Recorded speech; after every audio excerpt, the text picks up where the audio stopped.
سکتی ہوں۔ یہ تعلیمی مقاصد کے لیے ایک خلاصہ ہے، کتاب کا لفظ بلفظ ترجمہ نہیں۔ چونکہ یہ اے آئی سے تیار کردہ آڈیو ہے، آپ کو چھوٹی گرامر یا تلفظ کی غلطیاں نظر آ سکتی ہیں، اور بعض اوقات جنس تقریر کا مسئلہ بھی ہو سکتا ہے، یعنی مذکر الفاظ مؤنث شکل میں پڑھے جا سکتے ہیں۔ السلام علیکم۔ آج ہم ایک بہت ہی خاص اور پرانی فارسی کتاب کشف المحجوب کا آپ کہہ لیں گہرائی میں جائزہ لے رہے ہیں۔ جی، اسے 11ویں صدی میں علی بن عثمان الجلابی الحجویری نے لکھا تھا، جو لاہور میں داتا گنج بخش کے نام سے زیادہ مشہور ہیں۔ صحیح، اور یہ تصوف پر لکھی گئی قدیم ترین کتابوں میں سے ہے نا؟ آج بھی اس کی بڑی اہمیت ہے۔ جی بالکل، اور یہ تصوف کے عملی اور نظریاتی دونوں پہلوؤں پر ایک بڑی جامع نظر ڈالتی ہے۔ ہم آج خاص طور پر اس کے 14ویں باب کو دیکھیں گے، جہاں مصنف نے صوفیہ کے مختلف گروہوں یا فرقوں کا ذکر کیا ہے۔ اچھا جی۔ وہ بتاتی ہیں کہ ان کے زمانے میں صوفیہ تقریباً 12 فرقوں میں بٹے ہوئے تھے، جن میں سے 10 کو وہ قابل قبول سمجھتی ہیں اور 2 کو وہ کہتی ہیں مردود ہیں۔ اچھا، یہ تو دلچسپ بات ہے۔ اور مصنف شروع میں ہی ایک اور بات واضح کرتے ہیں، جہاں تک مجھے یاد ہے کہ ان 10 قابل قبول فرقوں میں بھلے ہی ان کے طریقوں میں، عبادات میں، ریاضت میں کچھ فرق ہو، جی لیکن وہ سب شریعت اور توحید کے جو بنیادی اصول ہیں ان پر پوری طرح متفق ہیں۔ بالکل، یہ نقطہ بہت اہم ہے کہ اندرونی اختلاف تو تھا، لیکن بنیادی عقائد مشترک تھے۔ تو گویا منزل ایک، راستے الگ الگ۔ ہاں، کچھ ایسا ہی۔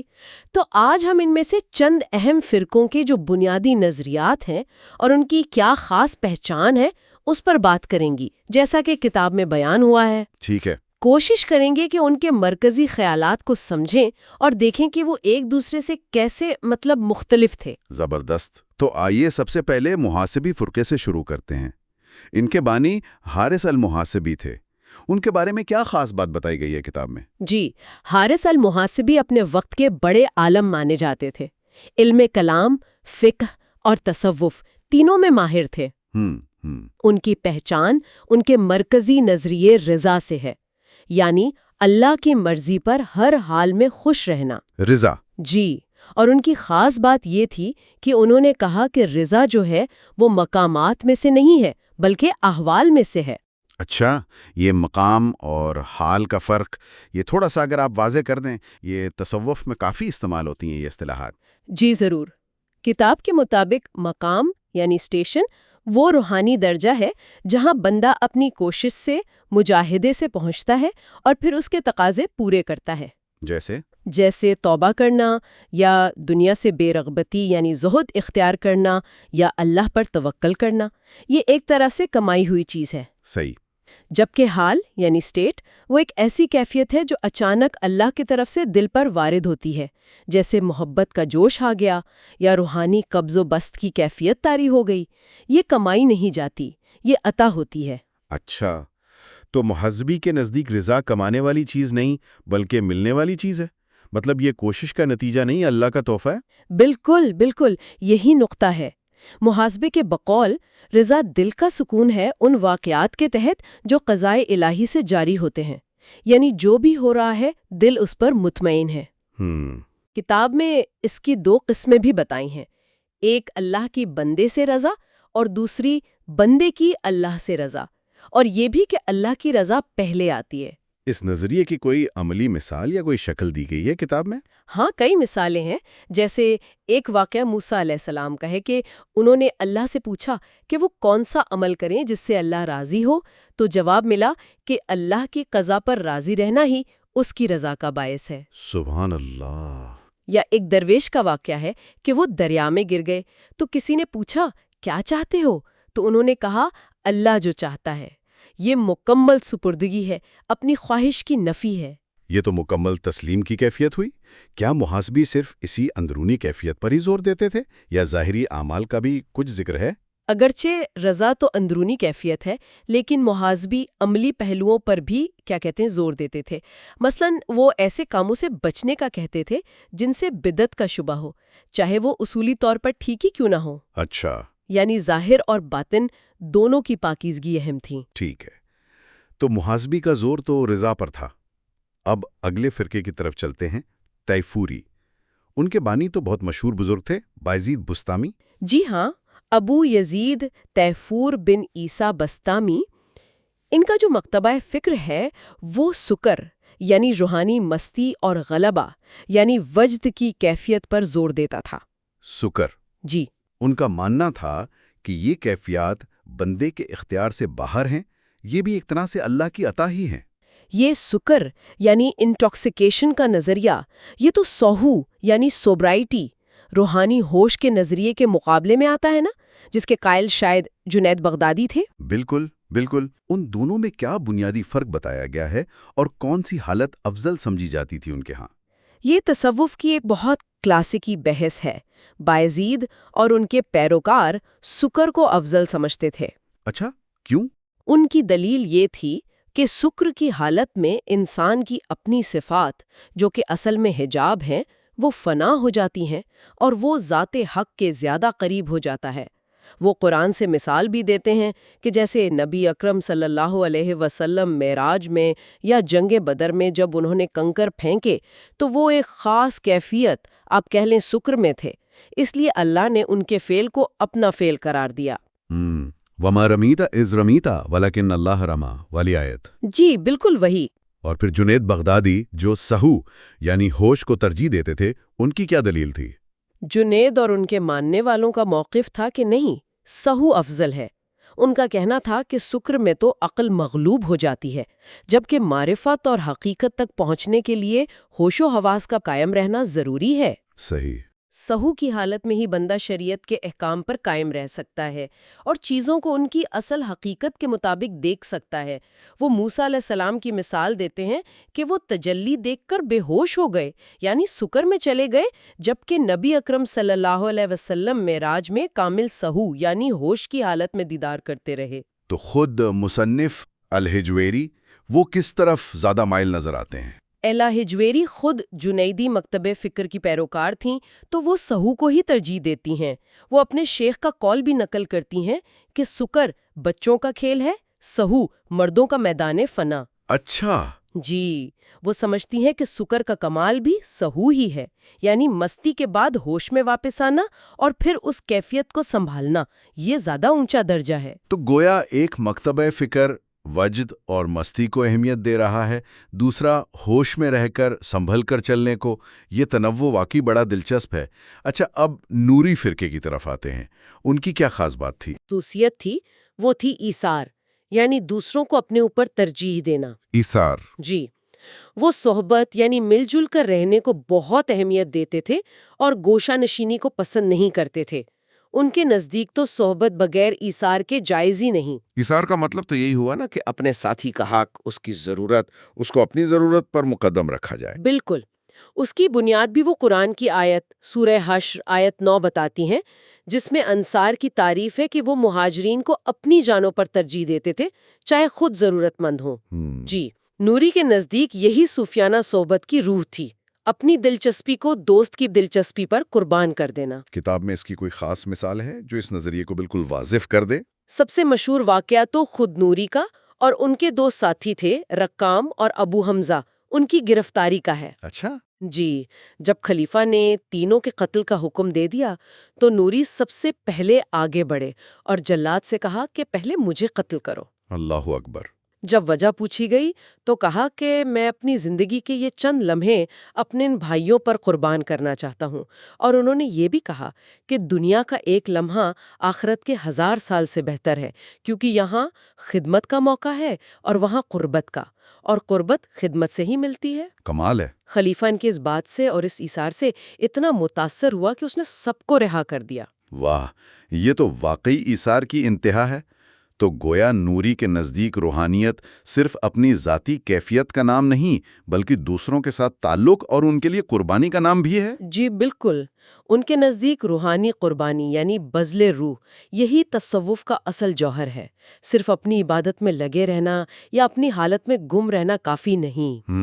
معرفت کی نظر سے دیکھیں تو ایثار بھی ایک طرح کی تفریق ہی ہے، مطلب میں اور تو کا فرق، مگر عملی طور پر یہ خود غرضی سے نکل کر دوسروں کے لیے جینے کا ایک راستہ ہے۔ یہ تینوں مکاتب فکر محاسبی، رضا، تیفوری جنیدی سکر سہو اور نوری ایثار روحانیت کے مختلف پہلوؤں پر زور دیتے نظر آ رہے ہیں۔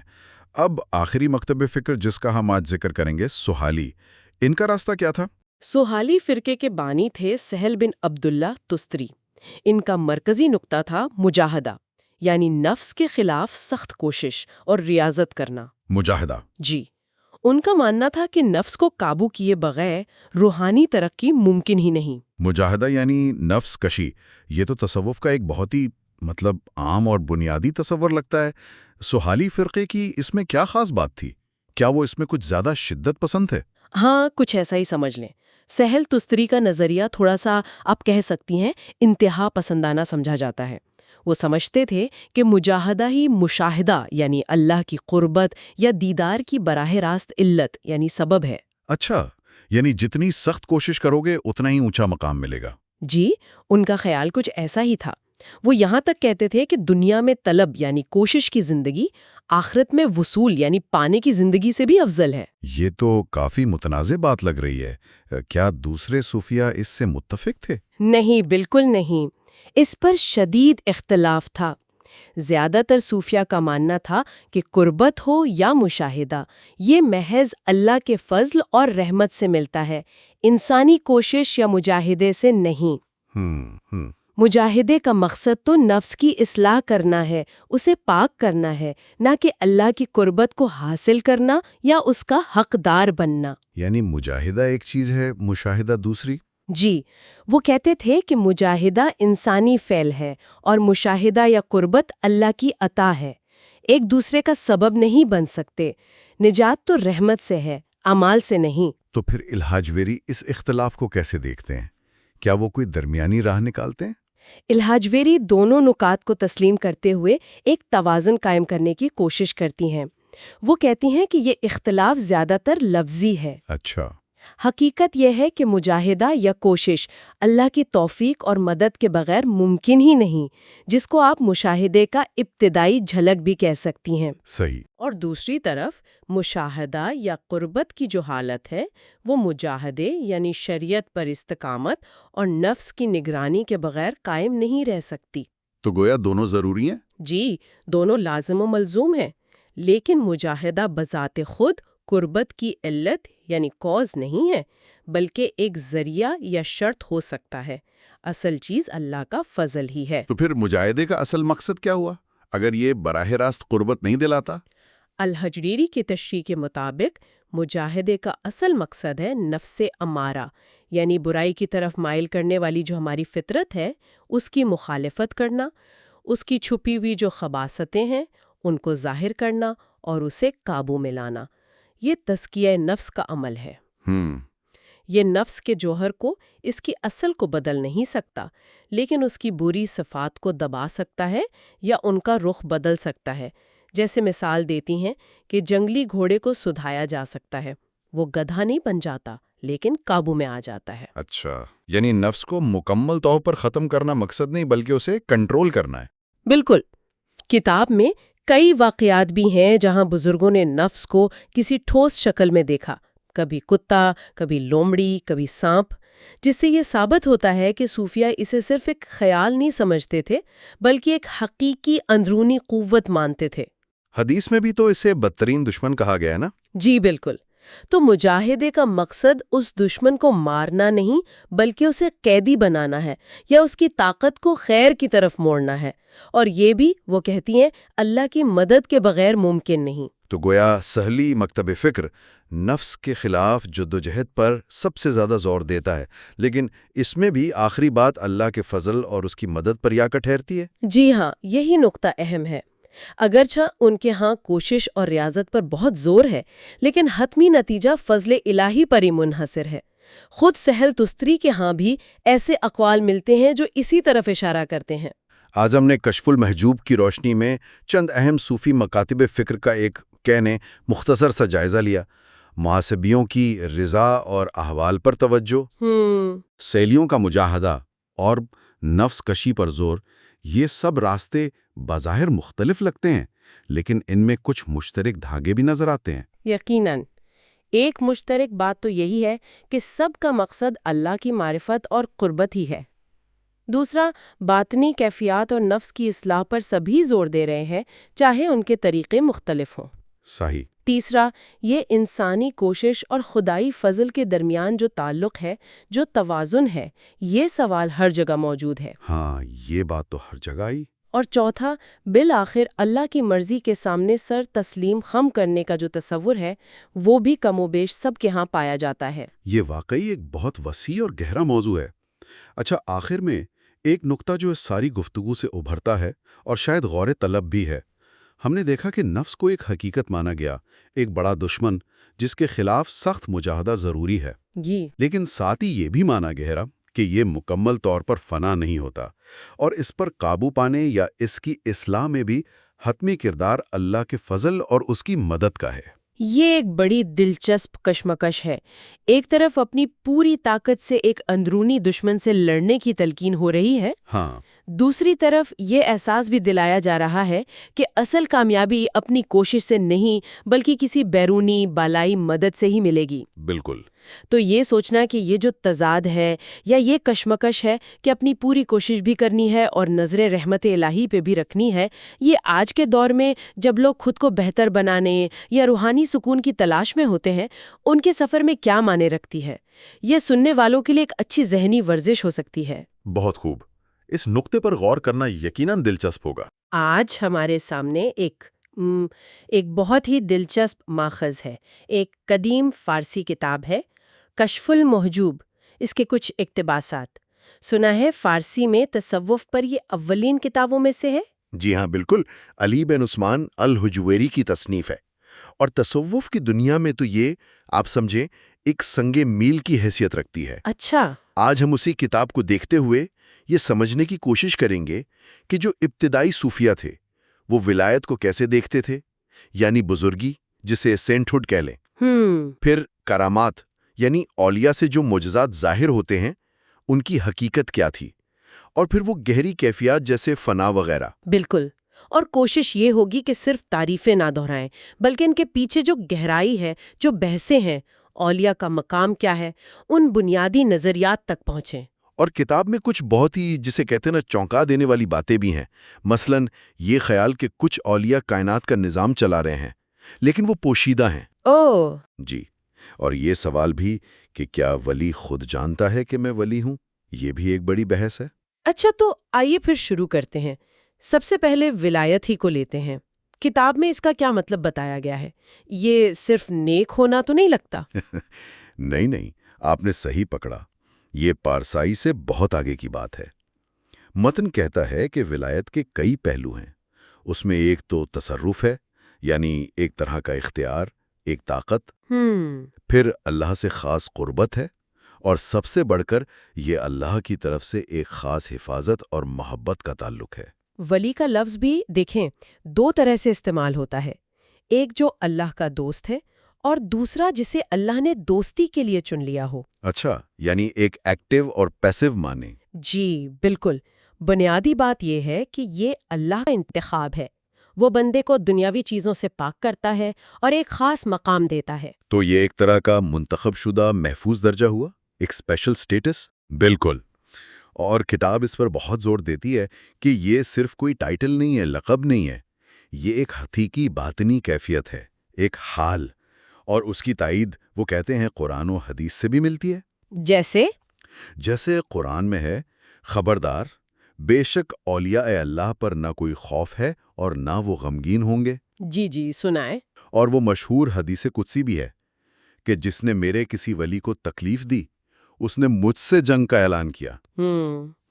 یہ سب اس درجے کی اہمیت کو واضح کرتا ہے۔ کتاب میں ایک جگہ یہ بھی ذکر ہے کہ اولیاء کائنات کے حاکم ہیں، کچھ ظاہر، کچھ پوشیدہ، اور ان کے مراتب بھی بتائے گئے ہیں۔ یہ بات تو واقعی ذرا حیران کن ہے، اس کی کچھ وضاحت ملتی ہے؟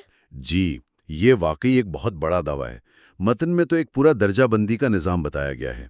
جیسے کہا گیا کہ 4000 اولیاء ہیں جو پوشیدہ ہیں۔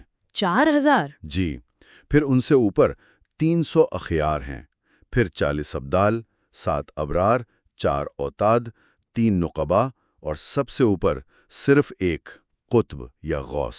اوہو، اب ان تفصیلات سے زیادہ اہم بات یہ ہے کہ اس نظریے کے مطابق اولیاء کا وجود کائنات کے چلنے کے لیے ضروری ہے۔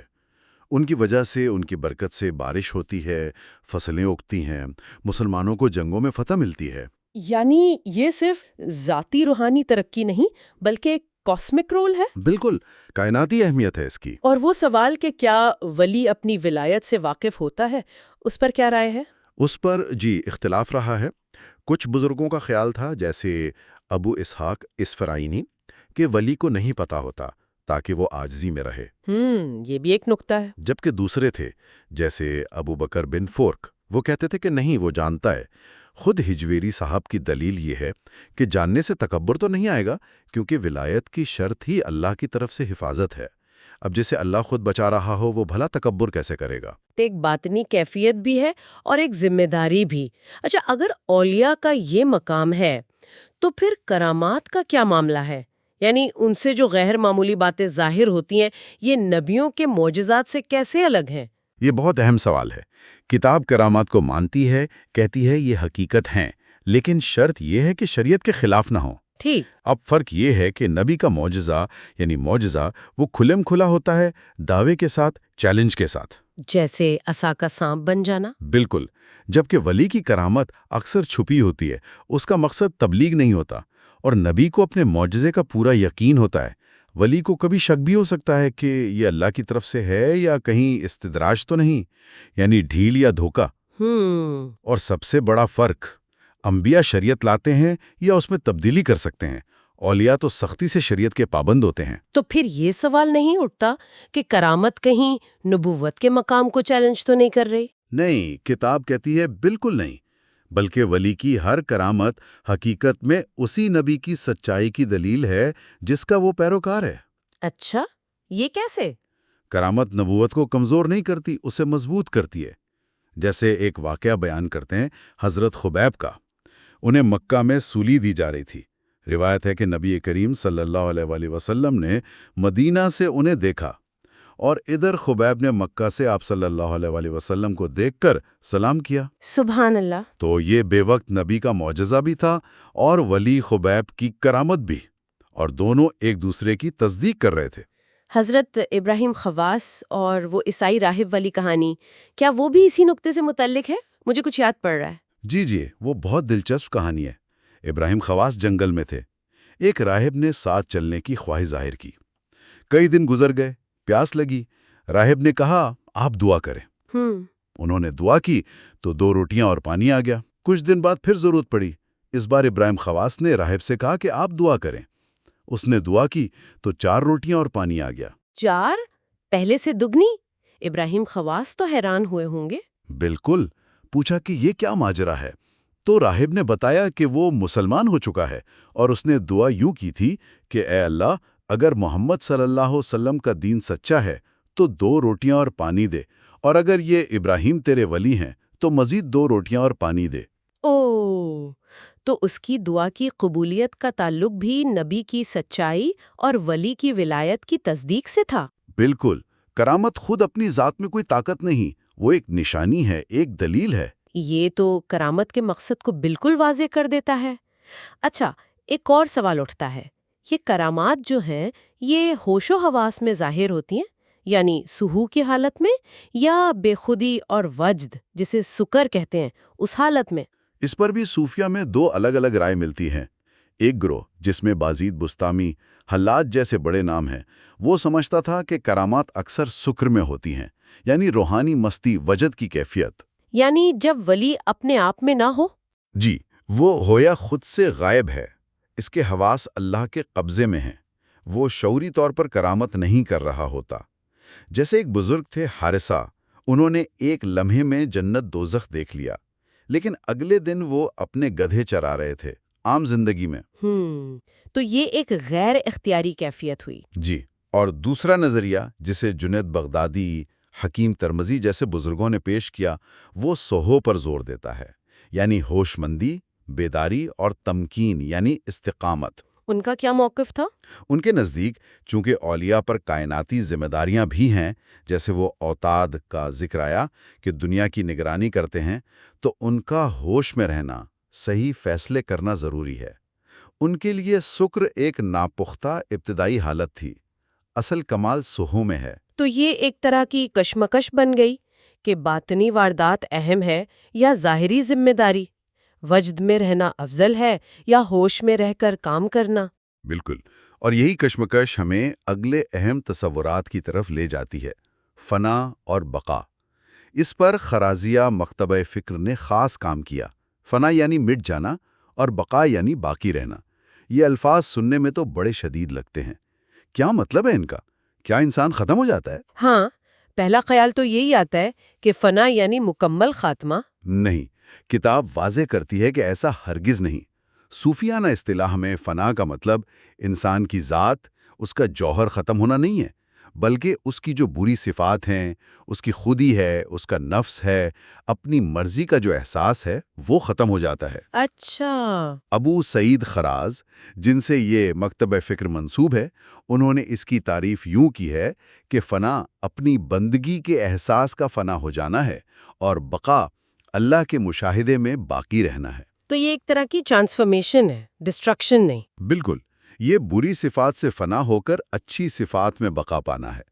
متن اس غلط فہمی کو بھی رد کرتا ہے کہ فنا کا مطلب خدا کا انسان میں اتر آنا، یعنی حلول، انکارنیشن ہے۔ اس کے لیے کوئی مثال دی گئی ہے؟ جی، لوہے کی مثال دیتے ہیں کہ لوہا جب آگ میں جاتا ہے تو وہ آگ کی طرح گرم ہو جاتا ہے، سرخ ہو جاتا ہے، روشنی دینے لگتا ہے، یعنی آگ کی صفات اپنا لیتا ہے، لیکن اپنی اصلیت تو نہیں کھوتا، وہ لوہا ہی رہتا ہے۔ تو فنا و بقا دراصل وہ کیفیت ہے جہاں انسان اپنی محدود صفات سے نکل کر الہی صفات کا رنگ اپنا لیتا ہے، مگر وہ رہتا انسان ہی ہے۔ کیا اس فنا کی کیفیت کا تعلق غیبت سے بھی ہے؟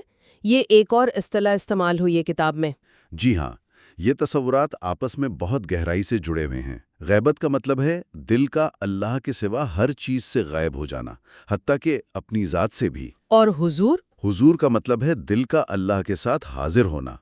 تو یہ ایک ہی سکے کے دو رخ ہوئے، خود سے غیبت ہوگی تو اللہ کے ساتھ حضور نصیب ہوگا۔ فنا دراصل وہ عمل یا حالت ہے جس میں یہ غیبت ہوتی ہے۔ اس پر بھی کوئی بحث تھی کہ کون سی حالت بہتر ہے، غیبت یا حضور؟ جی، اس پر بھی تھی۔ کچھ غیبت کو افضل سمجھتے تھے، جیسے ابن عطا، حلاج، شبلی۔ ان کا کہنا تھا کہ ذات خود ایک پردہ ہے، غیبت اس پردے کو ہٹا دیتی ہے۔ اور دوسرے جیسے محاسبی، جنید، خفیف، وہ حضور کو افضل کہتے تھے۔ ان کا کہنا تھا کہ غیبت تو راستہ ہے، حضور منزل ہے، اور منزل راستے سے بہتر ہوتی ہے۔ جنید بغدادی کا وہ مشہور قول بھی ہے کہ کئی سالوں سے میں چاہتا ہوں کہ ایک لمحے کے لیے اپنے ساتھ حاضر ہو جاؤں، مگر نہیں ہو سکتا، یعنی وہ اپنی ذات سے غائب اور حق کے ساتھ حاضر تھے۔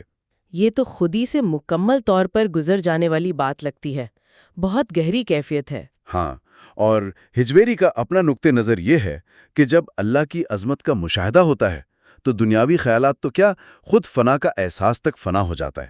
یہ خالص بندگی کی انتہا ہے۔ ایک اور جوڑا ہے اصطلاحات کا، جمع اور تفرقہ۔ ان کا کیا مطلب ہے اور یہ باقی تصورات سے کیسے متعلق ہے؟ جمع کا مطلب ہے اپنی ساری توجہ، ساری ہمت کو ایک نقطے پر مرکوز کر دینا، یعنی اللہ کی ذات پر۔ یہ وہ حالت ہے جب بندہ گویا اپنے ارادے سے نکل کر اللہ کے ارادے میں گم ہو جاتا ہے۔ اچھا، وہ حدیث قدسی ہے نا کہ میں اس کے کان بن جاتا ہوں جن سے وہ سنتا ہے، اس کی آنکھ بن جاتا ہوں جن سے وہ دیکھتا ہے۔ یہ جمع کی کیفیت بیان کرتی ہے۔ کرامات وغیرہ اسی حالت میں ظاہر ہوتی ہیں۔ تو کیا جمع کی حالت میں انسان پر سے شریعت کی ذمہ داریاں ختم ہو جاتی ہیں؟ نہیں، بالکل نہیں۔ کتاب اس خیال کو سختی سے رد کرتی ہے، اسے تعطیل کہتی ہے، یعنی شریعت کو معطل کرنا، جو کہ گمراہی ہے۔ تو پھر تفریقہ کیا ہے؟ تفریقہ کا مطلب ہے واپس اپنی انسانی حیثیت میں آنا اور شریعت کے احکامات اور جو ذمہ داریاں ہیں انہیں ادا کرنا۔ حقیقی ولی وہ ہے جو باطن میں جمع کی حالت میں ہو، یعنی اللہ کے ساتھ، اور ظاہر میں تفریقہ کی حالت میں ہو، یعنی مخلوق کے ساتھ اور شریعت کا پابند۔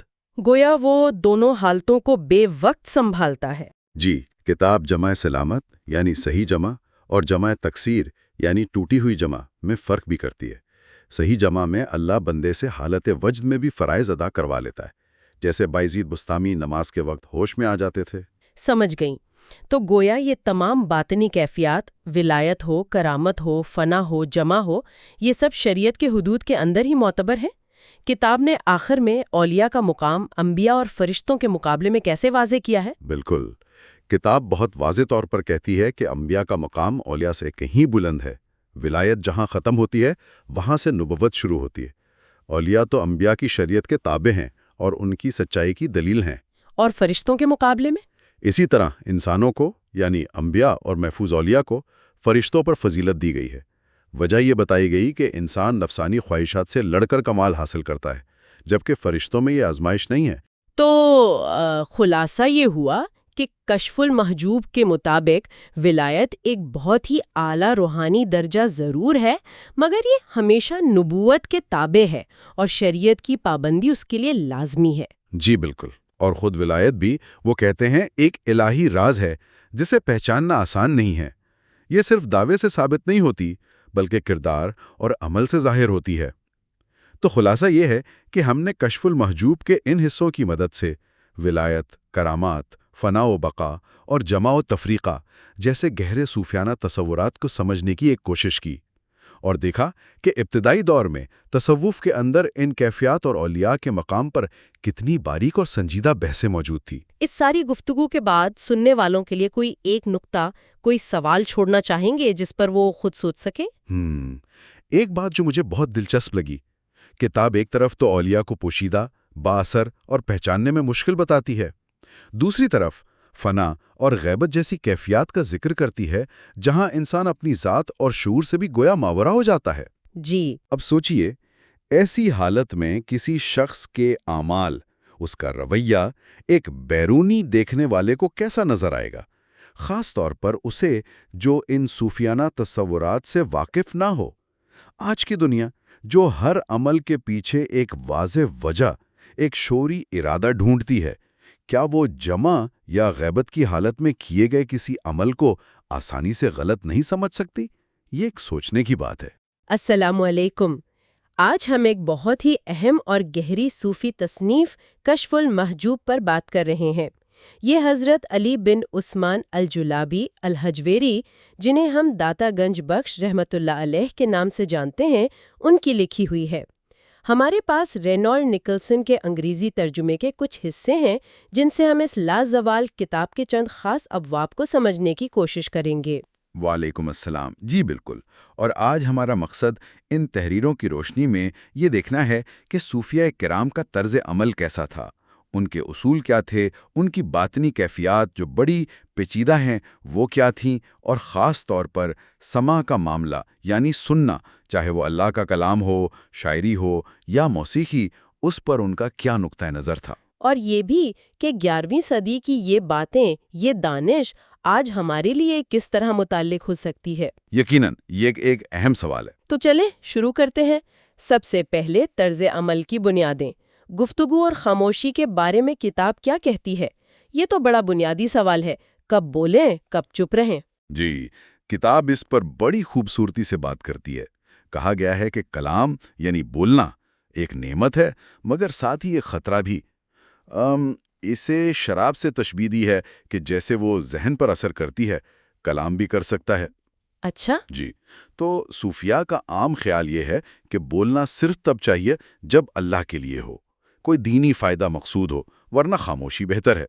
فضول باتوں سے بچنا بہت ضروری ہے۔ حضرت جنید بغدادی رحمۃ اللہ علیہ کا ایک قول بھی ہے کہ اظہار مکمل طور پر دعوے ہیں، یعنی جب حقیقت مل جائے تو الفاظ کیا کریں گے؟ بالکل، یہ ایک نقطہ نظر ہے، لیکن یہ واحد نہیں ہے۔ ایک دوسرا مکتبہ فکر بھی ہے جو کہتا ہے کہ نہیں، اپنی روحانی حالت کا اظہار ضروری ہے، خاص طور پر ایمان کا اقرار کرنا۔ اچھا، وہ کہتے ہیں کہ صرف دل میں جاننا کافی نہیں، زبان سے اقرار بھی ضروری ہے جب تک کوئی مجبوری نہ ہو۔ ان کے نزدیک جو حقیقی حالت ہوتی ہے وہ خود بولتی ہے، چھپائے نہیں چھپتی۔ تو پھر مصنف حضرت علی حجویری ان دونوں باتوں میں توازن کیسے قائم کرتے ہیں؟ وہ کیا نتیجہ نکالتے ہیں؟ وہ اس بحث کو سچائی اور جھوٹ کے معیار پر پرکھتے ہیں۔ فرماتے ہیں کہ اصل چیز سچ ہے، اگر آپ کی بات سچی ہے تو وہ خاموشی سے بھی بہتر ہے، لیکن اگر بات میں جھوٹ کا شائبہ ہے تو پھر خاموشی 1000 گنا بہتر ہے۔ یعنی سچائی سب سے اوپر ہے۔ جی بالکل، سچائی مقدم ہے، اور مریدین کے لیے بھی کچھ آداب بتائے ہیں، جیسے بزرگوں کے سامنے خاموش رہیں، ان کی بات نہ کاٹیں، اپنی طرف سے رائے نہ دیں، اور غیبت، جھوٹ سے تو بالکل ہی بچیں۔ ٹھیک، یہ تو ہوئی بات چیت کی۔ اب ایک اور موضوع جو تھوڑا حساس بھی ہے، سوال کرنا، یعنی جسے لوگ کبھی کبھی گداگری سمجھ لیتے ہیں، اس کا کیا اصول ہے صوفیہ کے نزدیک؟ بنیادی اصول تو بہت واضح ہے، صرف اور صرف اللہ سے مانگنا ہے، مخلوق سے کوئی امید نہیں رکھنی۔ حضرت رابعہ ادویہ رحمت اللہ علیہا کی وہ مشہور مثال دی گئی ہے کتاب میں۔ جی، وہ جو ایک امیر شخص نے ان سے جی بالکل، اس نے کہا کہ آپ مجھ سے کچھ مانگیں، تو انہوں نے فرمایا کہ مجھے دنیا کے مالک سے دنیا مانگتے ہوئے شرم آتی ہے، تو تم سے کیسے مانگوں جو خود مالک نہیں؟ سبحان اللہ! لیکن کیا اس کا یہ مطلب ہے کہ اگر واقعی ضرورت ہو تو بھی کسی انسان سے مدد نہیں مانگنی چاہیے؟ یہ تو بڑا مشکل لگتا ہے عملی طور پر۔ نہیں، ایسی بات نہیں ہے، کتاب میں اس کی گنجائش رکھی گئی ہے۔ 3 صورتیں بتائی ہیں جہاں مخلوق سے مانگنا جائز سمجھا گیا۔ ایک تو یہ کہ ذہن روزی روٹی کی فکر سے بالکل آزاد ہو جائے، تاکہ پوری توجہ اللہ کی عبادت اور ذکر میں لگ سکے۔ اچھا، دوسری وجہ نفس کی تربیت کے لیے، اس کا تکبر توڑنے اور عاجزی پیدا کرنے کے لیے، جیسے حضرت شبلی رحمت اللہ علیہ کو ان کے مرشد نے بازار میں بھیک مانگنے بھیجا تھا۔ یہ ایک قسم کی روحانی مشق تھی۔ اوہو، اور تیسری وجہ یہ ہے کہ اللہ کا ادب ملحوظ رہے، یعنی مانگتے ہوئے یہ یقین ہو کہ دینے والا اللہ ہی ہے، یہ لوگ تو صرف وسیلہ ہیں۔ حضرت یحییٰ بن معاذ کی بیٹی کا واقعہ ہے کہ وہ اپنی والدہ سے کہتی کہ آپ سے مانگنا بھی اللہ ہی سے مانگنا ہے۔ یعنی وسیلے کا انکار نہیں؟ بالکل، وسیلے کا اقرار، مگر نظر اللہ پر۔ اس کے لیے بھی کچھ آداب ہوں گے پھر؟ یقیناً چند اہم آداب کا ذکر ہے، جیسے اگر مانگنے پر کچھ نہ ملے تو زیادہ خوش ہونا کہ نفس کی خواہش پوری نہیں ہوئی، عورتوں سے یا بازاری لوگوں سے مانگنے سے بچنا، اور صرف اس سے مانگنا جس کے بارے میں اچھا گمان ہو کہ اس کا مال حلال ہے۔ اللہ کے نام کو دنیا کمانے کے لیے استعمال کرنا بہت برا سمجھا گیا۔ صحیح۔ اچھا، اب طرز عمل کا ایک اور اہم پہلو، شادی اور تجرد یعنی سیلیبسی کا انتخاب، یہ ایک بڑا دور رہا ہے۔ کتاب اس بارے میں کیا کہتی ہے؟ جی، اسے ایک حقیقی کشمکش کے طور پر پیش کیا گیا ہے۔ ایک طرف شادی ہے جو سنت نبوی ہے، شہوت پر قابو پانے کا ذریعہ ہے، نسل انسانی چلتی ہے، مگر ساتھ ہی یہ خطرہ بھی ہے کہ انسان دنیا میں الجھ جائے، خدا سے غافل ہو جائے، جسمانی لذتوں میں پڑ جائے۔ اور دوسری طرف تجرد ہے۔ جی، دوسری طرف تجرد ہے۔ اس میں ان خطرات سے بچاؤ تو ہے، نفس پر قابو پانے میں مدد ملتی ہے، لیکن اس میں سنت سے دوری کا پہلو ہے، اور بعض اوقات غلط راستوں پر پڑنے کا اندیشہ بھی رہتا ہے۔ کیا اسے خلوت نشینی اور صحبت یعنی تنہائی اور سماجی زندگی سے بھی جوڑا گیا ہے؟ بالکل، شادی ان کے لیے زیادہ مناسب بتائی گئی جو لوگوں میں رہنا پسند کرتے ہیں، صحبت جن کو راس آتی ہے، اور تجرد ان کے لیے جو تنہائی، خلوت میں زیادہ سکون محسوس کرتے ہیں۔ حضرت ابراہیم خواص اور ان کی بیوی کی ایک بڑی حیران کن مثال ہے کہ وہ 65 سال شادی شدہ رہے مگر تقریباً تجرد جیسی پاکیزہ زندگی گزاری۔ ایک حدیث کا حوالہ بھی آتا ہے کہ آخری زمانے میں بہترین لوگ وہ ہوں گے جو ہلکی پیٹھ والے ہوں گے، یعنی جن کے بیوی بچے نہیں ہوں گے۔ کیا مصنف اس سے تجرد کو افضل مانتے ہیں؟ مصنف اس دلیل پر سوال اٹھاتے ہیں۔ وہ کہتے ہیں کہ اگر آپ اس حدیث کی وجہ سے تجرد اختیار کرتے ہیں تو پھر نبی کریم صلی اللہ علیہ وسلم کی دوسری سنتیں جیسے فقر یعنی رضاکارانہ غربت اختیار کرنا یا جہاد کرنا، ان سے کیوں بچتے ہیں؟ اچھا نکتہ ہے۔ ان کے نزدیک یہ انتخاب اکثر آرام طلبی کی وجہ سے ہوتا ہے، خالص سنت کی محبت میں نہیں۔ وہ عورت کو دنیا کا پہلا فتنہ حضرت آدم کے حوالے سے اور پہلے جھگڑے حابیل و قابیل کا سبب بھی کہتے ہیں، اور اپنی زندگی کا ایک ذاتی تجربہ بھی بتاتے ہیں کہ کیسے وہ ایک عورت کی محبت میں گرفتار ہو کر دین سے دور ہونے لگے تھے۔ تو پھر عملی طور پر شادی شدہ اور مجرد درویش دونوں کے لیے کیا ہدایات ہیں؟ شادی شدہ درویش کے لیے لازم ہے کہ بیوی بچوں کو حلال رزق کھلائے، اپنی عبادتوں میں کمی نہ آنے دے، اور دنیا داروں خاص طور پر حکمرانوں اور امیروں کی غیر ضروری خوشامد نہ کرے۔ حضرت احمد بن حرب کی مثال دی ہے کہ ان کا بیٹا اس لیے بگڑ گیا کہ وہ ایک مشکوک کھانے کے بعد پیدا ہوا تھا، اور اس رات وہ عبادت بھی نہیں کر سکے تھے۔ اوہ، اور جو مجرد درویش ہے اس کے لیے اپنی نظر اور اپنے خیالات کی پاکیزگی بہت ضروری ہے، بھوک کے ذریعے شہوت کو دبانا اور دل کو دنیا کی محبت سے خالی رکھنا۔ ٹھیک ہے، یہ تو ہوئے طرز عمل کے کچھ پہلو۔ اب ذرا باطنی دنیا کی طرف آتے ہیں۔ کشف المحجوب میں کئی خاص اصطلاحات ہیں جو صوفیہ کی اندرونی کیفیات بتاتی ہیں، جیسے وقت اور حال۔ ان کا کیا مطلب ہے؟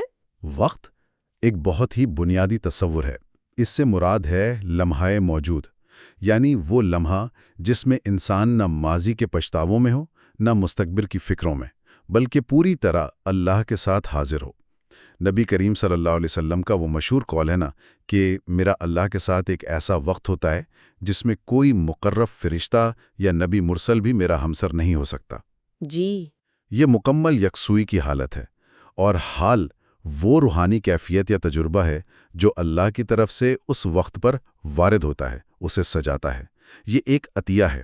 وقت کو تلوار بھی کہا گیا ہے جو غیر اللہ کو کاٹ دیتی ہے۔ اور مقام اور تمکین میں کیا فرق ہے؟ یہ بھی بہت سنا ہے۔ مقام کہتے ہیں روحانی سفر میں جو مستقل منزلیں یا درجے حاصل ہوتے ہیں، جیسے توبہ کا مقام، زہد کا مقام، توکل، رضا وغیرہ۔ ہر مقام تک پہنچنے کے لیے کوشش کرنی پڑتی ہے، مجاہدہ کرنا پڑتا ہے۔ اچھا، جبکہ تمکین ہے اس منزل پر پہنچ کر ٹھہر جانا، قرار پا لینا، بالکل مستحکم ہو جانا۔ تو مقام راستے کے پڑاؤ ہیں، تمکین منزل پر قیام ہے۔ جیسے حضرت موسیٰ علیہ السلام کوہ طور پر تلوین میں تھے، یعنی ان کی حالت بدل رہی تھی، تجلی دیکھ کر بے ہوش ہو گئے، جبکہ ہمارے نبی صلی اللہ علیہ وسلم شب معراج تمکین کی حالت میں تھے، کامل ثابت قدمی، کوئی تبدیلی نہیں آئی ان پر۔ یہ بہت دلچسپ فرق ہے۔ اچھا، اگلی دو کیفیات ہیں قبض اور بسط۔ یہ کیا ہے؟ یہ دو باطنی کیفیات ہیں جو انسان کے اختیار میں نہیں۔ قبض کہتے ہیں دل کے سکڑنے کو، تنگی محسوس ہونے کو، جیسے کوئی پردہ آ گیا ہو، اللہ سے دوری کا احساس ہو۔ یہ کیفیت خوف سے ملتی جلتی ہے۔ اور بسط؟ بسط اس کے الٹ ہے، دل کا پھیلنا، کھل جانا، خوشی محسوس ہونا، اللہ سے قربت کا احساس، امید کا بڑھ جانا۔ یہ دونوں اللہ کی طرف سے ہیں۔ اب صوفیہ میں اس پر بحث رہی ہے کہ کون سی حالت بہتر ہے۔ اچھا، عام طور پر تو لوگ بسط ہی چاہیں گے۔ جی، عام طور پر تو یہی لگتا ہے۔ کچھ بزرگ قبض کو بہتر سمجھتے ہیں کیونکہ اس میں نفس قابو میں رہتا ہے، عاجزی پیدا ہوتی ہے۔ کچھ بسط کو ترجیح دیتے ہیں کہ اس میں قربت اور امید ہے۔ حضرت بایزید بستامی نے ایک بڑی گہری بات کہی تھی کہ دل کا قبض اصل میں نفس کا بسط ہے، یعنی نفس پھیل رہا ہوتا ہے، اور دل کا بسط نفس کا قبض ہے، یعنی نفس سکڑ رہا ہوتا ہے۔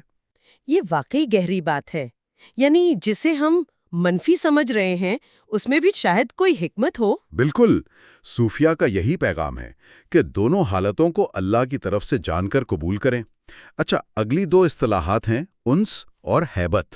جی، ان کے بارے میں بتائیں۔ جب اللہ کا جمال، یعنی اس کا حسن، اس کا لطف و کرم غالب ہوتا ہے سالک پر، تو انس پیدا ہوتا ہے، یعنی اللہ سے محبت، ایک بے تکلفی، قربت کا شدید احساس۔ اور ہیبت؟ اور جب اللہ کا جلال، اس کی عظمت، اس کی کبریائی، اس کی ہیبت غالب ہوتی ہے تو ہیبت طاری ہوتی ہے، یعنی ایک رعب، دبدبا، شدید خوف۔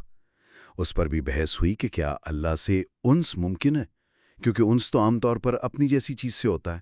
حضرت شبلی کا قول ہے کہ پہلے میں سمجھتا تھا مجھے خدا سے انس ہے، پھر پتہ چلا کہ انس تو ہم جن سے ہی ہوتا ہے۔ تو پھر مصنف کا کیا خیال ہے اس بارے میں؟ حضرت ہجویری دونوں کو اہم مانتے ہیں۔ وہ کہتے ہیں کہ ہیبت نفس پر اثر کرتی ہے، اس کی بری صفات کو مٹاتی ہے، فنا کرتی ہے، جبکہ انس دل پر اثر کرتا ہے، معرفت کو بڑھاتا ہے۔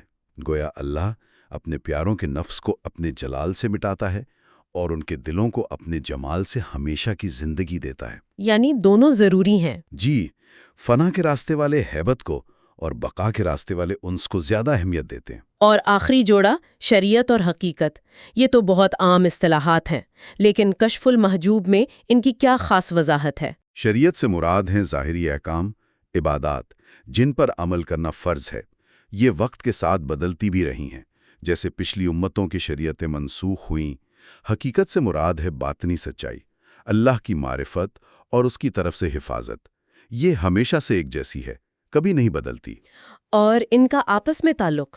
مصنف بہت زور دیتے ہیں کہ یہ دونوں لازم و ملزوم ہیں، ایک دوسرے کے بغیر نامکمل ہیں، جیسے جسم اور روح۔ شریعت کے بغیر حقیقت صرف دعویٰ ہے، منافقت ہے، اور حقیقت کے بغیر شریعت صرف رسم پرستی، دکھاوا ہے۔ یعنی ظاہری عمل اور باطنی کیفیت دونوں کا ساتھ چلنا ضروری ہے؟ واقعی بہت متوازن بات ہے۔ یقیناً۔ اب ہم آتے ہیں تیسرے اور آخری حصے کی طرف، جو سماع یعنی سننے کے عمل سے متعلق ہے۔ یہ موضوع صوفیہ کے ہاں بہت اہم بھی رہا ہے اور امن متنازع بھی۔ کتاب سب سے پہلے کلام الہی یعنی قرآن سننے کے بارے میں کیا کہتی ہے؟ جی، قرآن سننا تو ظاہر ہے سب سے افضل سماع ہے۔ کتاب بھی یہی کہتی ہیں۔ اسے کانوں کے لیے سب سے مفید اور روح کے لیے سب سے پر لطف کہا گیا ہے، اور اس کی معجزاتی تاثیر کا ذکر ہے کہ بار بار سن کر بھی دل نہیں بھرتا، اکتاہٹ نہیں ہوتی۔ کئی واقعات لکھے ہیں کہ صحابہ اور بعد کے بزرگ قرآن سن کر کیسے وجد میں آ جاتے تھے، بے ہوش ہو جاتے، روتے تھے، یہاں تک کہ کچھ کی تو روح ہی پرواز کر گئی۔ اللہ اکبر! یہ اللہ کے کلام کی ہیبت اور تاثیر ہے۔ اور شاعری سننے کے بارے میں کیا موقف ہے؟